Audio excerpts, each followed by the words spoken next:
উনি সমস্ত কেন্দ্রীয় সংস্থাকে, বিএসএফ থেকে আর্মি, ইডি থেকে ইনকাম ট্যাক্স, ইলেকশন কমিশন থেকে সুপ্রিম কোর্ট, সবাইকে তিনি মানে যে ভাষায় কথা বলেন, উনাকে রাষ্ট্রবাদী বলা যাবে না।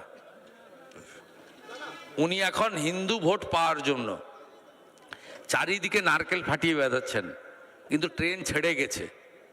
যে মুখ্যমন্ত্রী হিন্দু ধর্মকে গন্দা ধর্ম বলেন, যে মুখ্যমন্ত্রী মহাকুম্ভকে মৃত্যুকুম্ভ বলেন, যে মুখ্যমন্ত্রী রাম মন্দির নির্মাণের দিন পার্ক সার্কাসে মিছিল করেন, তাকে হিন্দুরা বিশ্বাস করে না। এই মুখ্যমন্ত্রী সিএ এর বিরোধিতা করেছিলেন, ক্যা ক্যা ছি ছি বলেছিলেন। এই মুখ্যমন্ত্রী ভয় দেখিয়েছিলেন সিএ আবেদন করলে ভাতা, চাকরি, সব বেনিফিট বন্ধ হয়ে যাবে।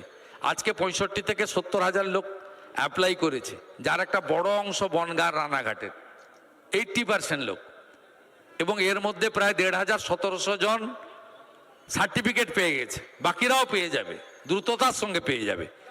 তারা তাদের কার ভাতা বন্ধ হয়েছে, কার চাকরি গেছে উদাহরণ দিতে পারবেন?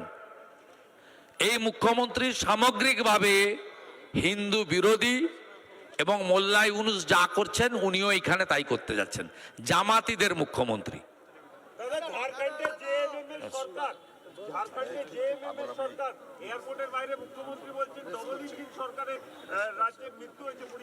উনি ভূত দেখছেন, নরেন্দ্র মোদীজির ভূত, বিজেপির ভূত।